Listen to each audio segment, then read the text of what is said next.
Hi friends, welcome to Jasnith channel. இன்றைக்கி நாம் Mahanadi சீரியலோட episode தான் பார்க்க போகிறோம். வாங்க பார்க்கலாம். பாப்பா வெளியே ஸ்கூல் விட்டு வெளியே நின்றுட்டுருப்பா. அப்போ விஜய் வருவார் கூட்டிகிட்டு போகிறதுக்காக. ஆனால் பாப்பா பார்க்குறதுக்கு சோகமாக நிற்பா. விஜய் கேட்பார், என்னாச்சு அம்மு அப்படின்னு கேட்கும் போது, இந்த மாதிரி மிஸ்ஸை இன்றைக்கி திட்டாங்க, அதுக்கு காரணம் நாம தான் மிஸ்கிட்ட ரொம்ப க்ளோஸாக இருக்கும் அப்படின்னு சொல்லி பிரின்சிபல் மேம் இனிமேல் இப்படி ஒரு குழந்தைக்கிட்ட மட்டும் இவ்வளோ க்ளோஸாக இருக்கக்கூடாது அப்படின்னு சொல்லி காவேரி மிஸ்ஸை திட்டாங்க அப்படிங்கிற விஷயத்த விஜய் பாப்பா மூலமாக தெரிஞ்சுக்குவார். அதுக்கப்புறமா சரி சாரி கேட்போம் அப்படின்னு சொல்லி விஜய் பாப்பாவை கூட்டிகிட்டு மிஸ்ஸோட வீட்டுக்கு போவாங்க. அங்கே போனால் அவங்க அம்மா இருப்பாங்க. அவங்க அம்மா கிட்ட நடந்த விஷயத்த எல்லாத்தையுமே பாப்பா சொல்லுவாள். என்ன இந்த மிஸ் இப்படி இருக்காங்க, ஒரு குழந்தைங்கக்கிட்ட எப்படி நடந்துக்கிறாங்க அப்படிங்கிறது கூட புரிஞ்சிக்க முடியாத அவங்க மிஸ்ஸு எல்லாம் என்ன பிரின்சிபலாக இருக்குது அப்படின்னு சொல்லி அவங்க அம்மா திட்டுவாங்க. அப்புறம் விஜய் சொல்லுவார், இதுக்கு தான் சாரி கேட்கலான்னு நாங்கள் வந்தோம் அப்படிங்கும் போது அவங்க அம்மா சொல்லுவாங்க, இதுக்கு தான் இவள் காலையிலேருந்து சோகமாக இருந்தா, இப்போ 2-3 நாளாகவே இப்படி தான் இருக்கா, ஒரு காஃபி கூட குடிக்காமல் இவ்வளோ சோகமாக இருக்கா அப்படின்னு சொல்லிட்டு பேசிகிட்டு இருப்பாங்க.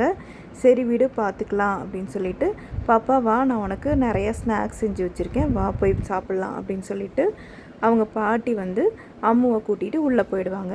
அதுக்கப்புறம் பார்த்திங்கன்னா விஜய்க்கு காஃபி கொண்டு வந்து கொடுப்பாங்க. எல்லோரும் காஃபிலாம் குடிச்சிட்டு உட்காந்துருப்பாங்க.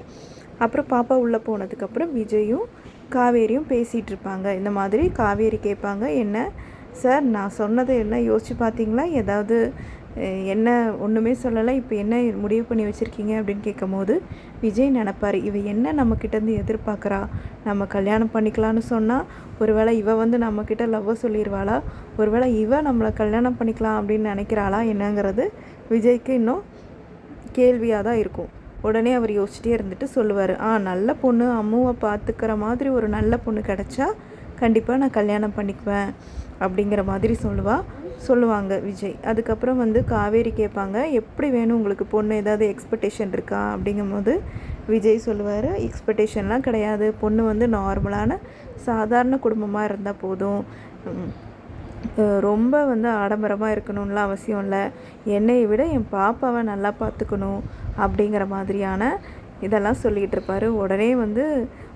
உடனே சிரிப்பாங்க காவேரி. ஒருவேளை காவேரி தான் நம்மளை கல்யாணம் பண்ணிக்கலான்னு முடிவு பண்ணியிருக்காங்களா என்ன அப்படின்னு சொல்லிட்டு டிசைட் பண்ணிகிட்ருப்பார், அதாவது யோசிச்சுட்ருப்பார். உடனே காவேரி சொல்லுவாங்க, உங்களுக்கு ஏற்ற மாதிரி ஒரு பொண்ணு கூடிய சீக்கிரம் உங்ககிட்ட கல்யாணம் பண்ணிக்கலாமா அப்படின்னு கேட்பாங்க அப்படின்னு சொல்லுவாங்க.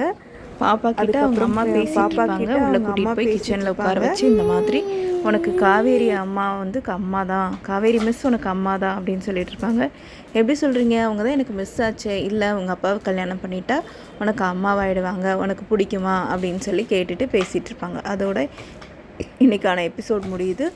ஸோ மறக்காமல் சேனலை சப்ஸ்கிரைப் பண்ணி பெல் ஐக்கானையும் கிளிக் பண்ணிக்கோங்க. தேங்க்யூ ஃபார் வாட்சிங்.